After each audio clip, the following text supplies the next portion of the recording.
বিশ্বকাপের আগে সৌদি লিগে খেলতে চেয়েছিলেন লিওনেল মেসি। শুনতে অবিশ্বাস্য লাগছে, তাই না? কিন্তু আরও অবাক করার মতো বিষয় হলো, সৌদি সরকার নিজে থেকেই মেসির সেই প্রস্তাবে না বলে দিয়েছে। প্রশ্ন হচ্ছে, কেন এমনটা করল সৌদি আরব? চলুন জানি পুরো গল্পটা।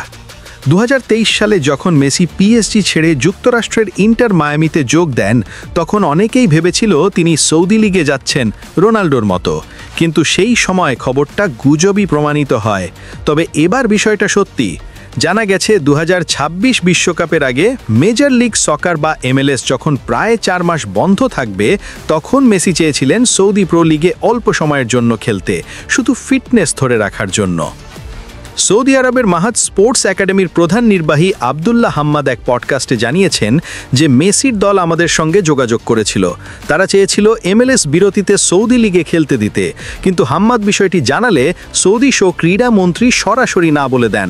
তার ভাষায়, সৌদি লিগ কোনো টুর্নামেন্টের প্রস্তুতির মঞ্চ নয়, অর্থাৎ বিশ্বের সেরা ফুটবলারদের একজন মেসি চাইলেও সৌদি সরকার তাকে গেস্ট প্লেয়ার হিসেবে খেলতে দিতে রাজি হয়নি। এই ঘটনা অনেকটা 2010 সালের মতো, যখন ডেভিড বেকহাম লস অ্যাঞ্জেলিস গ্যালাক্সির হয়ে খেললেও স্বল্প মেয়াদে এসি মিলানে গিয়েছিলেন বিশ্বকাপের আগে ফিট থাকতে। তবে এবার সৌদি সেই পথ নিতে চায়নি।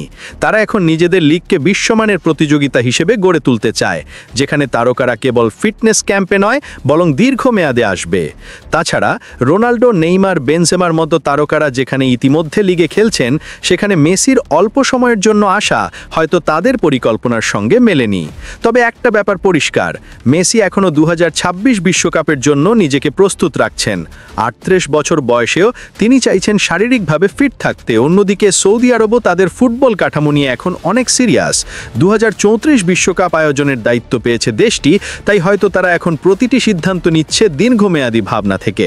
মেসির মতো কিংবদন্তিকে ফিরিয়ে দেওয়া, সেটাই প্রমাণ করে সৌদি ফুটবল এখন নতুন পথে হাঁটছে। তুমি কি মনে করো, সৌদি আরবের এই সিদ্ধান্তটা সঠিক ছিল, নাকি মেসিকে কিছুদিন খেলতে দেওয়া উচিত ছিল? কমেন্টে জানাও তোমার মতামত। আর যদি ভিডিওটা ভালো লাগে, তাহলে লাইক, শেয়ার আর সাবস্ক্রাইব করতে ভুলবে না।